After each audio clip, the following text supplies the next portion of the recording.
The bridge of the Zephyrian battlecruiser Void Talon hummed with quiet activity. Commander Zektar stood before the main display screen, his four arms crossed behind his back as he studied the blue and green planet rotating slowly in front of him, Earth. The newest member of the Galactic Coalition, and according to most species in the galaxy, the most primitive. Lieutenant Vexhai approached with a data pad in his clawed hands. His scaled face showed the same expression of amused disbelief that had become common among the crew over the past few weeks. They had been assigned to work with humans, and the experience so far had been nothing short of entertaining. "Commander, I have finished reading through the human military records," Vexhai said, his voice carrying a barely contained chuckle. "You will not believe what these creatures consider heroic behavior." Zektar turned his large head toward his lieutenant. His black eyes, adapted for seeing in the dim light of his home world, reflected the blue glow of the bridge displays. "Show me." Vexhai activated the data pad and began reading from the first file. Staff Sergeant Jake Morrison, human military. According to their records, he held off an entire enemy platoon for 6 hours using only a basic projectile weapon and what they call determination. He paused to let out a short laugh. 6 hours, Commander, with no backup, no advanced weapons, no tactical support. The report claims he was defending a position that had no strategic value except for the wounded soldiers behind him. The other aliens on the bridge stopped their work to listen. This had become a daily routine, reading the absurd human military stories and trying to understand how such a species had managed to develop space travel. "There is more," Vexhai continued, scrolling through the files. "Corporal Ben Adams apparently carried 3 wounded soldiers to safety through active combat zones. The report says he made 4 separate trips, each time going back for another injured human. Each trip took him directly through enemy fire."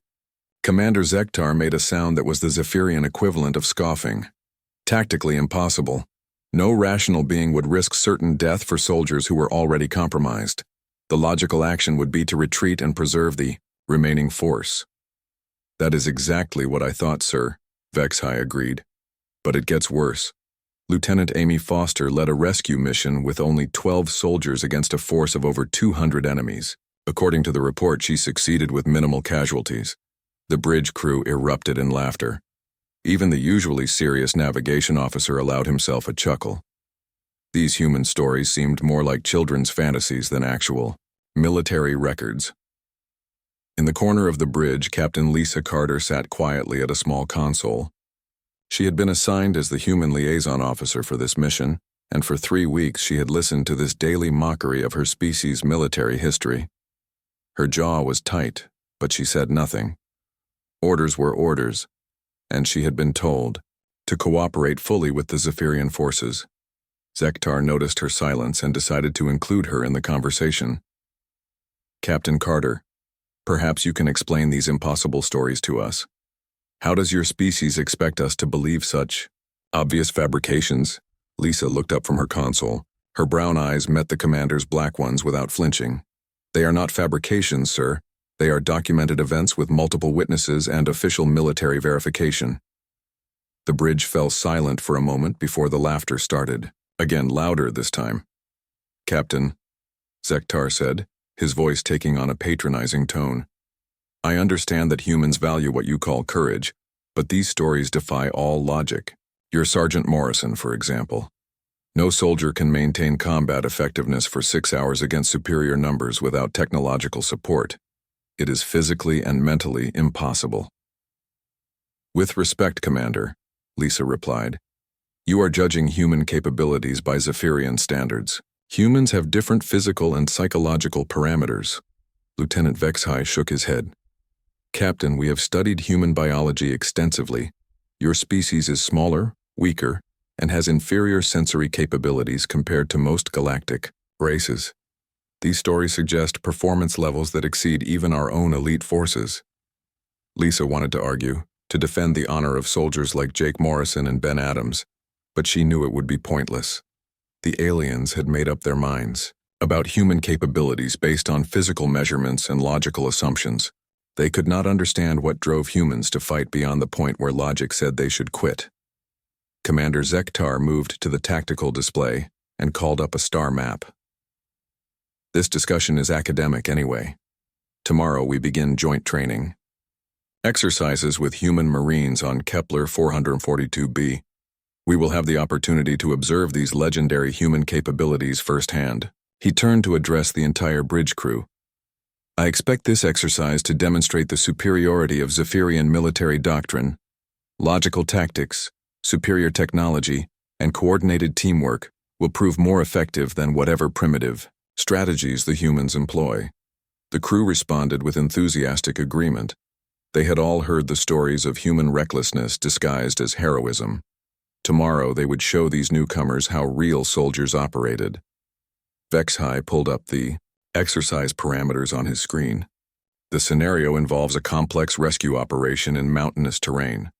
Both teams must locate and extract simulated civilians while facing automated defenses and environmental hazards.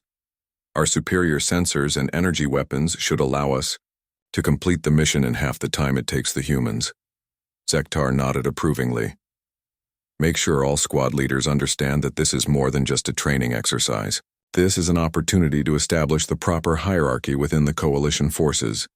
The humans need to understand their place in the galactic military structure. As the briefing continued, Lisa Carter returned to her console and began reviewing the files of the human marines who would be participating in tomorrow's exercise. Colonel Ryan Mitchell, Sergeant Kate Brooks, Corporal Danny Walsh, and Private Tony Rivera. All experienced soldiers with combat records that the aliens would dismiss as impossible stories.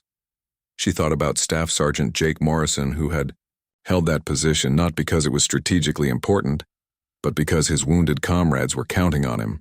She thought about Corporal Ben Adams, who had risked everything 4 times because he could not leave his fellow soldiers behind. She thought about Lieutenant Amy Foster, who had succeeded against impossible odds because failure was not an option. Tomorrow, the aliens would learn that human legends were not fairy tales. They were warnings. The transport shuttle descended through the thick atmosphere of Kepler 442b, its hull rattling as it cut through the dense clouds. Commander Zektar looked out the small window at the rocky landscape below. Sharp mountains stretched as far as he could see, their peaks covered in strange purple vegetation that swayed in the alien wind. Across from him, Colonel Ryan Mitchell sat quietly with his team. The human was smaller than Zektar, like all of his species, but there was something in his calm expression that the alien commander found slightly irritating. Mitchell showed no signs of nervousness or excitement about the upcoming exercise. He simply studied a paper map with the same focused attention that Zektar would give to a critical battle plan. Sergeant Kate Brooks checked her equipment one more time. Her rifle was an older model compared to the energy weapons that the Zephyrians carried, but she handled it with practiced ease. Beside her, Corporal Danny Walsh was making jokes with Private Tony Rivera, keeping the mood light despite the serious nature of their mission. Lieutenant Vexhai leaned toward his commander and spoke in their native language. Look at them, sir. They act like this is just another day at work. They have no idea what they are about to face. Zektar nodded. The exercise had been designed to test both teams under extreme pressure. The scenario involved locating and rescuing simulated civilians scattered across 50 square kilometers of hostile terrain. Automated defense systems would attack both teams, while environmental hazards and equipment failures would test their ability to adapt and overcome. The shuttle landed with a heavy thud on a flat area between 2 steep ridges. Both teams gathered their gear and stepped out into the thin air of the alien world. The gravity was slightly higher than Earth normal, which should give the stronger Zephyrians an additional advantage. Colonel Mitchell addressed both teams. The mission parameters are simple. 6 civilian targets are scattered across the operational area. Both teams will work to locate and extract all targets within 12 hours. Points will be awarded based on speed, efficiency, and tactical effectiveness. Commander, Zektar activated his advanced tactical display, which immediately began mapping the surrounding area with detailed precision. His team's energy weapons powered up with a low humming sound, and their personal shields flickered to life around each soldier. Begin exercise, Mitchell announced. The Zephyrians moved out first, their superior technology allowing them to advance rapidly across the rough terrain. Their sensors could detect heat signatures from great distances, and their weapons could disable targets without the crude explosions that human weapons produced. Within the first hour, Zektar's team had located and secured 2 of the 6 civilian targets. Their coordinated movement and technological advantages allowed them to avoid most of the automated defenses while maintaining perfect communication through their advanced headsets. The human team moved more slowly, using hand signals and taking cover behind rocks and vegetation. Their equipment was clearly inferior, forcing them to rely on direct observation and basic tactics that seemed primitive compared to the alien approach. "This is almost too easy," Vexhai commented as they secured their 3rd target. "The humans are still searching for their first civilian." But as they spoke, Corporal Walsh's voice came over the shared communication channel. "Target acquired. Civilian secure." Zektar checked his tactical display and saw that the humans had somehow located a target that his own sensors had missed completely. The civilian was hidden in a cave system that their advanced equipment had failed to detect. "How did they find that?" Vexhai asked, studying his own scanner readings. The commander dismissed it as luck. "Random searching sometimes produces results. They will not maintain this pace." The exercise continued, and both teams worked their way across the challenging landscape. The Zephyrians maintained their technological edge, but something strange began to happen. Every time the automated defense systems activated, the humans seemed to anticipate the attack slightly better than the aliens did. When a simulated artillery barrage forced both teams to take cover, Sergeant Brooks led her squad to safety using a route that avoided the worst of the bombardment. The Zephyrians, relying on their shields and sensors, took more direct damage. Then the first major equipment failure occurred. A powerful electromagnetic pulse designed to simulate enemy countermeasures disabled half of the electronic equipment on the field. The Zephyrian team suddenly found themselves without their advanced sensors, tactical displays, and energy weapons. Commander Zektar stared at his blank tactical screen in disbelief. "This was not in the exercise parameters," he said to Mitchell, over the radio. "Equipment failures happen in real combat," the human colonel replied calmly. "Part of the test is adapting to unexpected circumstances." Without their technology, the Zephyrians struggled to navigate the complex terrain. Their training had always assumed access to advanced equipment. They knew the theory of primitive tactics, but had never actually practiced them. Meanwhile, the ERE human team continued their mission with barely any change in efficiency. Sergeant Brooks produced a paper compass and began navigating using landmarks. Corporal Walsh started communicating with hand signals that his team understood perfectly. Private Rivera switched to a backup rifle that used simple mechanical systems instead of electronic targeting. "How are they maintaining operational effectiveness?" Vexhai asked, watching the humans move through a narrow canyon with the same confident precision they had shown before the equipment failure. Zektar had no answer. According to everything he knew about military science, a unit should be significantly degraded when stripped of technological advantages. But the humans seemed almost unaffected. The afternoon brought more challenges. The automated defense systems increased their activity, forcing both teams to take more creative approaches to their objectives. A series of rock slides blocked several routes, requiring the teams to find alternative paths to their targets. This was where the differences between the species really began to show. The Zephyrians, trained in logical problem-solving and systematic approaches, struggled with the chaotic and unpredictable nature of the obstacles. They would analyze each problem carefully before acting, often spending valuable time on planning that did not account for rapidly changing conditions. The humans, by contrast, seemed to thrive on the chaos. When a rock slide blocked their path, Sergeant Brooks immediately began looking for climbing routes up the cliff face. When their communication equipment failed, Corporal Walsh created a relay system using reflecting surfaces and sunlight. "They are making it up as they go along," Vexhai observed, watching Danny Walsh signal his team using a piece of reflective metal and the alien sun. "Improvisation is not a valid tactical doctrine," Zektar replied, but there was uncertainty in his voice. The humans were achieving results that his logical analysis said should be impossible. As the day progressed, both teams secured more civilian targets, but the gap between their approaches continued to widen. The Zephyrians operated efficiently when conditions matched their expectations, but struggled when forced to adapt. The humans adapted constantly, treating each new obstacle as just another problem to solve. By evening, both teams had located 5 of the 6 civilian targets. The final target remained hidden somewhere in the most dangerous part of the operational area, where the automated defenses were most active and the terrain most treacherous. Commander Zektar studied the area. Through his partially restored tactical display, the logical approach would be to wait until morning when conditions improved and equipment could be fully repaired. But as he watched, the human team was already moving toward the final target area, using nothing but basic equipment and what appeared to be pure determination. For the first time since the exercise began, Zektar felt a small doubt about the outcome. The sky above Kepler 442b began to change color as the second day of the exercise started. What had been a clear purple atmosphere now showed streaks of green and yellow light dancing across the horizon. Colonel Mitchell looked up from his map and frowned. The weather briefing had not mentioned any atmospheric disturbances. Commander Zektar was studying his partially working scanner when the first warning came through on the emergency channel. All units, this is Control.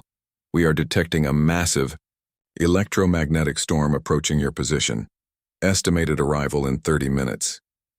The alien commander felt his stomach tighten. Electromagnetic storms on this planet were known to be severe, but they were supposed to be seasonal events that occurred months away from the current time period. Control. Request immediate extraction, Zektar said into his communicator. Negative. Commander.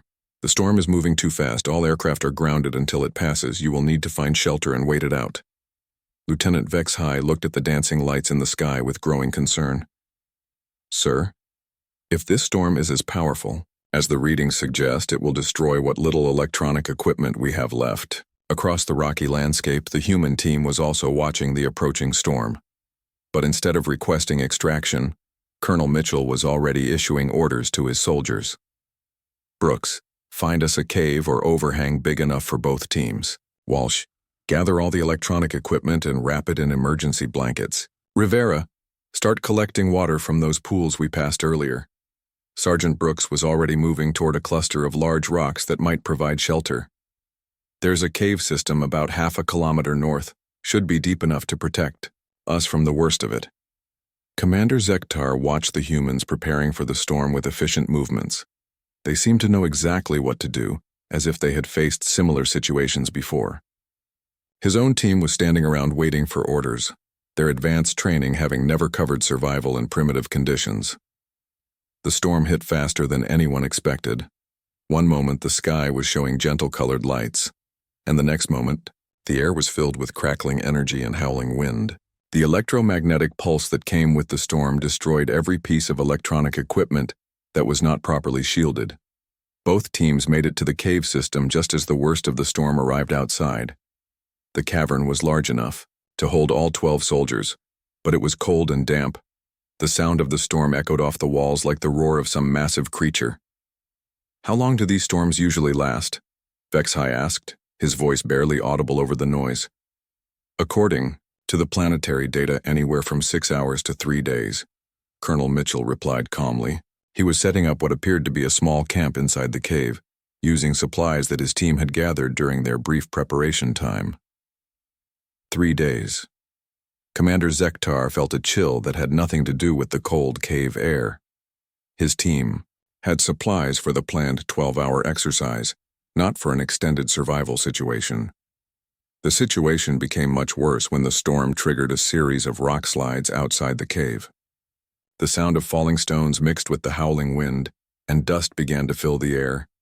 Then came the most frightening sound of all, the roar of rushing water.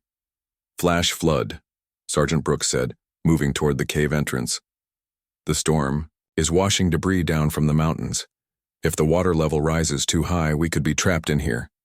As if to prove her point, water began seeping into the lower sections of the cave. Within minutes, the floor was covered with muddy water that continued to rise. We need to move to higher ground, Colonel Mitchell announced. There should be upper chambers in this cave system. But as they began to move deeper into the cave, disaster struck.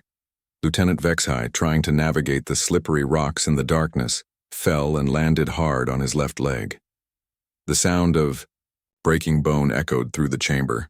The alien lieutenant cried out in pain, his voice mixing with the storm sounds.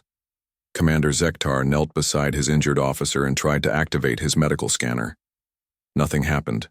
The device was completely dead. "I need medical assistance," Zektar called out, his voice showing panic for the first time since the exercise began. Private Rivera appeared beside them, carrying a small bag. "Let me take a look, sir." The young human knelt beside Vexhai and began examining the injured leg with his hands. He moved carefully, feeling for breaks and swelling without any technological assistance. "Broken tibia, probably a clean break," Rivera said after a few minutes. "I can splint it with what we have, but he needs to stay off that leg completely." "How can you know that without a medical scanner?" Zektar demanded. "Basic field medicine, sir. You learn to diagnose injuries by touch and observation when you don't have fancy equipment." Rivera began fashioning a splint using pieces of wood and strips of cloth torn from his own uniform. His movements were confident and precise, as if he had done this many times before. Meanwhile, Sergeant Brooks was leading the rest of the group deeper into the cave system, looking for higher ground as the water continued to rise. She moved through the darkness using only a small flashlight, somehow finding stable paths through the treacherous terrain. "This way," she called back to the others. "There's a chamber about 50 meters ahead that should be safe from the water." Corporal Walsh helped carry the injured Vexhai, supporting most of the alien's weight as they moved through the narrow passages. The Zephyrian was heavier than any human, but Walsh showed no signs of strain as he guided the injured soldier to safety. Commander Zektar followed behind, his mind racing with questions. How were the humans handling this crisis so calmly? His own training had covered survival situations, but always with the assumption that technological support would be available. Without scanners, communicators, and advanced medical equipment, he felt completely lost. The upper chamber that Brooks had found was dry and relatively warm. It was also completely dark except for the weak light from their remaining flashlights. The humans immediately began setting up what appeared to be a proper camp, organizing their supplies and creating sleeping areas. "We need to ration our food and water," Colonel Mitchell announced. "If this storm lasts 3 days, we need to make everything stretch." He began dividing their supplies with mathematical precision, calculating exactly how much each person could have per day. The aliens watched in amazement as the humans organized their resources without any technological assistance. Private Rivera finished splinting Vexhai's leg and began preparing a basic pain medication from the human medical kit. "This should help with the worst of it," he told the injured alien. "But you need to keep that leg elevated and still." As the storm continued to rage outside, the difference between the two species became more obvious. The humans worked together, with quiet efficiency, each person knowing exactly what needed to be done. They seemed to have prepared for this situation without even knowing it was coming. The Zephyrians, by contrast, sat in confused silence. Their training had not prepared them for operating without technological support. Everything they knew about survival, medicine, and teamwork was based on having advanced equipment available. "How do you know how to do all this?" Commander Zektar finally asked Colonel Mitchell. The human colonel looked up from the supply inventory he was creating. "Standard training, Commander. Every soldier learns basic survival skills. You never know when your equipment might fail." But Zektar was beginning to understand that it was more than just training. The humans seemed to expect equipment failures and impossible situations. They planned for things to go wrong while his own species planned for things to go right. As the long night stretched ahead of them, with the storm showing no signs of weakening, Commander Zektar began to wonder if those impossible human legends might not be so impossible after all. Commander Zektar woke to the sound of dripping water and hushed voices. The storm outside had finally stopped, but the damage was done. Their electronic equipment remained dead, and the cave system was still partially flooded. He had slept poorly, on the hard stone floor, his body aching from the unfamiliar conditions. Across the chamber, he could see Colonel Mitchell and Sergeant Brooks studying a hand-drawn map by the light of their last working flashlight. They were speaking in quiet tones, planning something that made the alien commander nervous. "The water level has dropped about 2 meters since yesterday," Brooks was saying.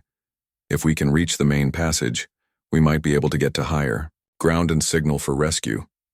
Mitchell nodded. "What about the route to the communications relay on the mountain peak?" "Possible, but dangerous. The storm will have made the climb much more difficult. Loose rocks, unstable surfaces. And that's assuming the relay is still working."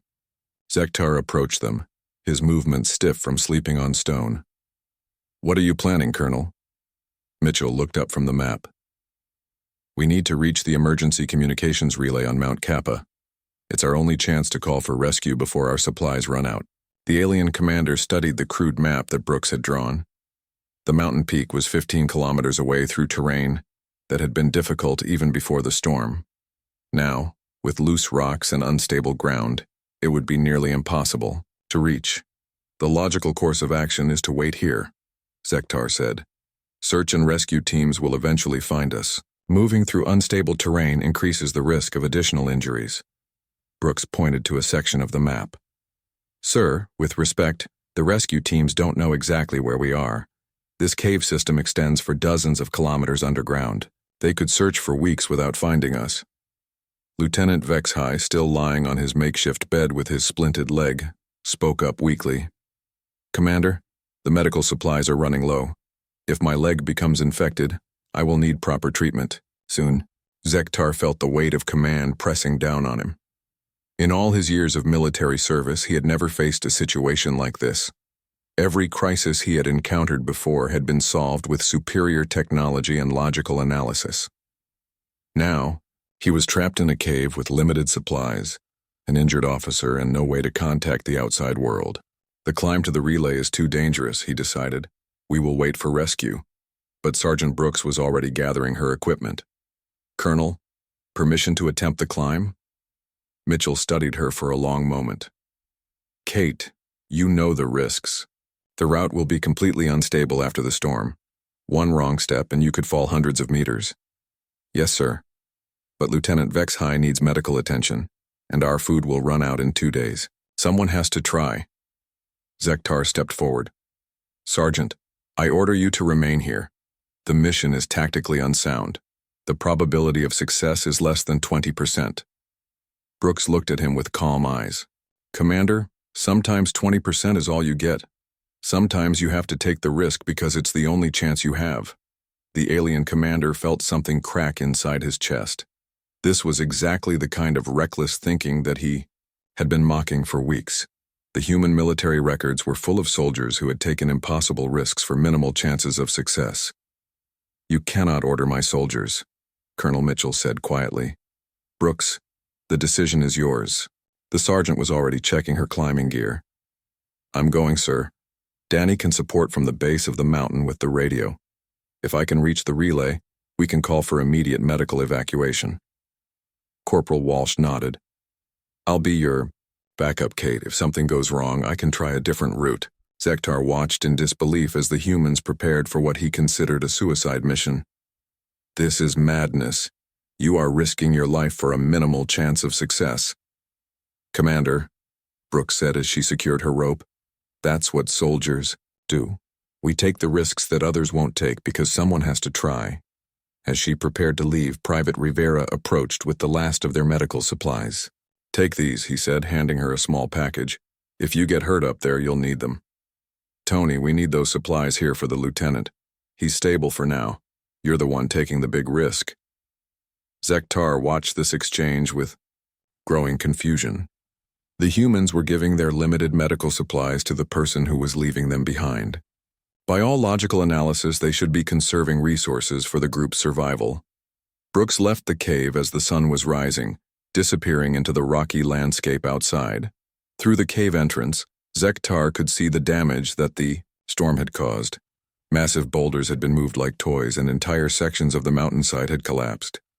"She will not survive the first kilometer," he said to Colonel Mitchell. "Maybe not," Mitchell replied. "But she's the best climber we have, and she knows the risks." Hours passed with no word from Brooks. The remaining humans went about their tasks with quiet efficiency, rationing food and caring for the injured HFY. But Zektar could see the tension in their faces. They were worried about their comrade even though they had supported her decision to leave. The alien commander found himself pacing the cave, his mind wrestling with concepts that his training had never prepared him for. How could the humans function when their decisions were based on emotion rather than logic? How could they risk everything on such slim chances of success?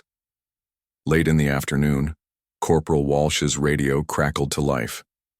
"Danny, this is Kate. I'm at the base of the final climb.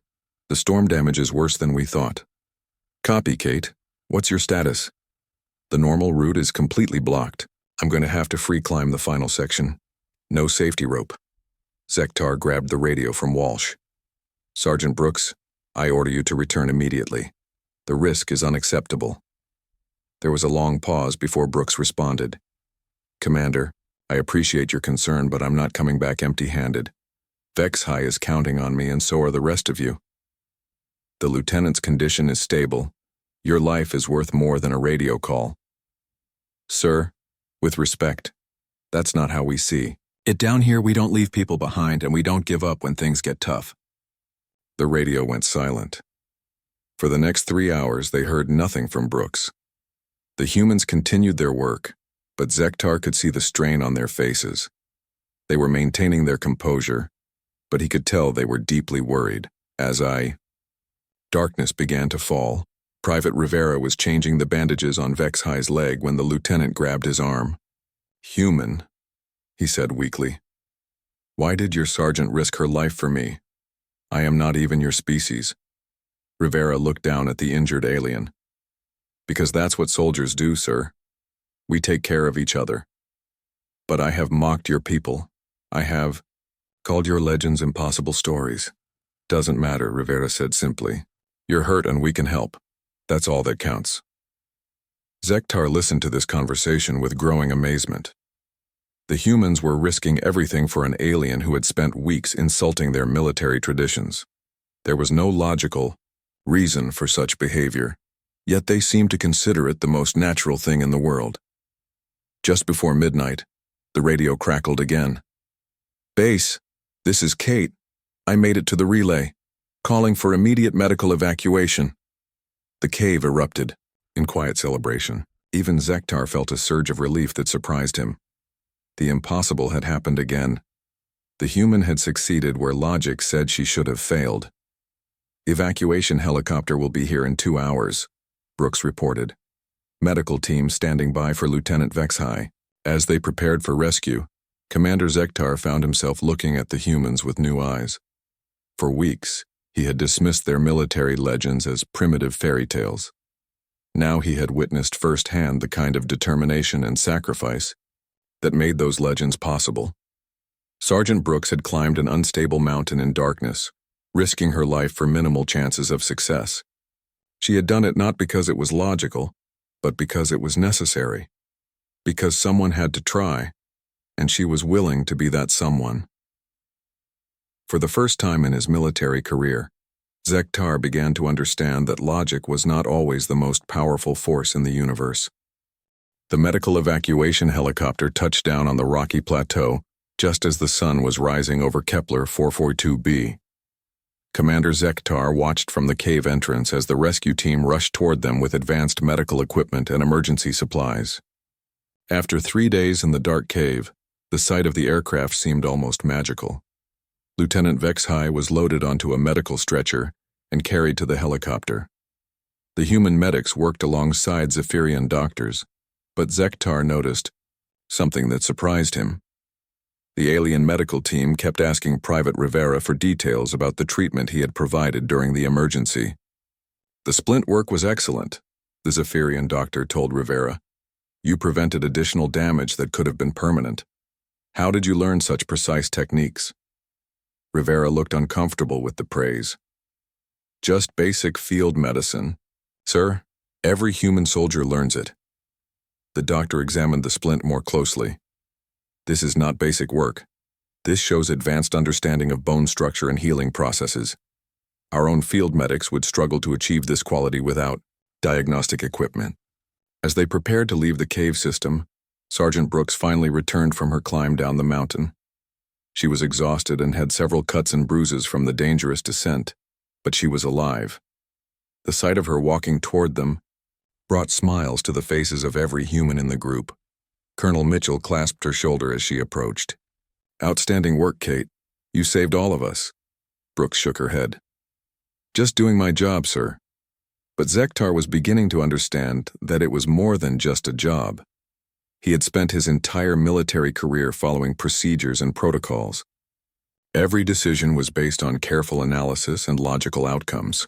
The humans seemed to operate on a completely different level, making choices based on factors that his training had never taught him to consider. The flight back to the main base gave the alien commander time to think. He sat across from Captain Lisa Carter, who had remained quiet during most of the rescue operation. She had been monitoring communications and coordinating with the search teams, but she had not said anything about the events in the cave. "Captain," Zektar said finally, "I owe you an apology." Lisa looked up from her datapad. "Sir? For weeks, my crew and I have mocked your people's military traditions. We dismissed your legends as impossible stories. I now realize we were wrong." Carter studied his face carefully. "What changed your mind, Commander?" Zektar thought about Sergeant Brooks climbing a dangerous mountain in complete darkness. He thought about Private Rivera, treating an injured alien with the same care he would show his own species. He thought about Colonel Mitchell making decisions based on factors that went beyond simple logic. "I have seen your soldiers do things that my training says are impossible," he admitted, "not because they have superior technology or physical capabilities, but because they refuse to accept defeat. They find ways to succeed when logic says they should fail." The helicopter landed at the main base, and both teams were taken to the medical facility for examination. Lieutenant Vexhai would need surgery to properly set his broken leg, but the doctors confirmed that Rivera's field treatment had prevented serious complications. Later that evening, Commander Zektar found Colonel Mitchell in the base dining hall. The human was sitting alone, reading what appeared to be an after-action report. Zektar approached with 2 cups of coffee, a human beverage that he had learned to appreciate during his time on the ship. "Colonel, may I join you?" Mitchell gestured to the empty chair. "Of course, Commander." They sat in comfortable silence for a few minutes before Zektar spoke. "I have been thinking about what happened in the cave system, about the decisions your people made." "What about them?" "When Sergeant Brooks volunteered for that climbing mission, every logical analysis said it would fail. The probability of success was minimal, and the risk of death was extremely high. Yet you supported her decision." Mitchell nodded. "That's correct. How do you make such decisions? How do you function when logic indicates that failure is almost certain?" The human colonel set down his coffee and considered the question carefully. "Commander, logic is a tool. It's very useful for analyzing situations and planning operations, but logic alone isn't enough when lives are at stake. I do not understand. Sometimes you have to go beyond what the numbers tell you. Sometimes you have to trust in things that can't be measured or calculated.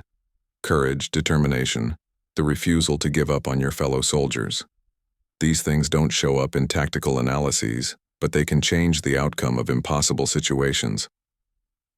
Zektar thought about the human military records that Lieutenant Vexihai had read aloud on the ship. Staff Sergeant Jake Morrison holding a position for 6 hours against impossible odds. Corporal Ben Adams making 4 trips through enemy fire to save wounded soldiers. Lieutenant Amy Foster leading 12 soldiers against 200 enemies, and winning. "Those stories that my crew mocked," he said slowly, "they really happened, didn't they?" "Every one of them," Mitchell confirmed, "and thousands more like them. Human military history is full of soldiers who did impossible things because someone had to try, and they were willing to be that someone." The alien commander felt something fundamental shifting in his understanding of warfare and leadership. His species had advanced technology and superior logic, but they had never developed the ability to transcend their own limitations through sheer force of will. "I would like to request something, Colonel." "What's that?" I want human military advisors assigned to train my forces. We need to learn what you call adaptive tactical thinking." Mitchell smiled. "I think that can be arranged, Commander." The next morning, Commander Zektar stood before his assembled crew in the main briefing room. The events of the past few days had spread throughout the ship, and every alien officer was curious about what had really happened during the exercise. "I have an announcement," Zektar began. "I am formally requesting that Command assign human, military advisors to our unit for extended training operations." The bridge crew exchanged surprised glances. This was not what they had expected to hear. Lieutenant Vexhai, attending the meeting remotely from the medical bay, spoke up first.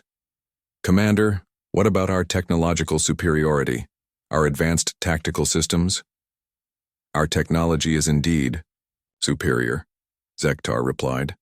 "But technology is only as effective as the soldiers who use it.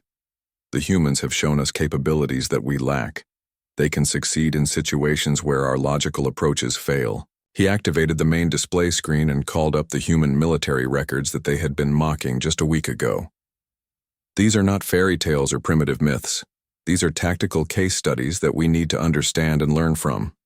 Captain Carter, who had been invited to attend the briefing, stood up. "Commander, if I may?" "Please, Captain. Human soldiers aren't fearless or superhuman. We get scared. We make mistakes and we face the same physical limitations as any species. But we're trained from the beginning to expect the impossible and to find ways to overcome it." She gestured to the files on the screen.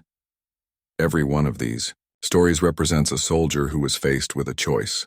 They could follow the logical path and accept defeat, or they could push beyond logic and find a way to succeed. They chose to push beyond." Zektar nodded. "This is what we must learn, not just the tactics and techniques, but the mindset that makes such choices possible." Over the following weeks, the joint training program expanded.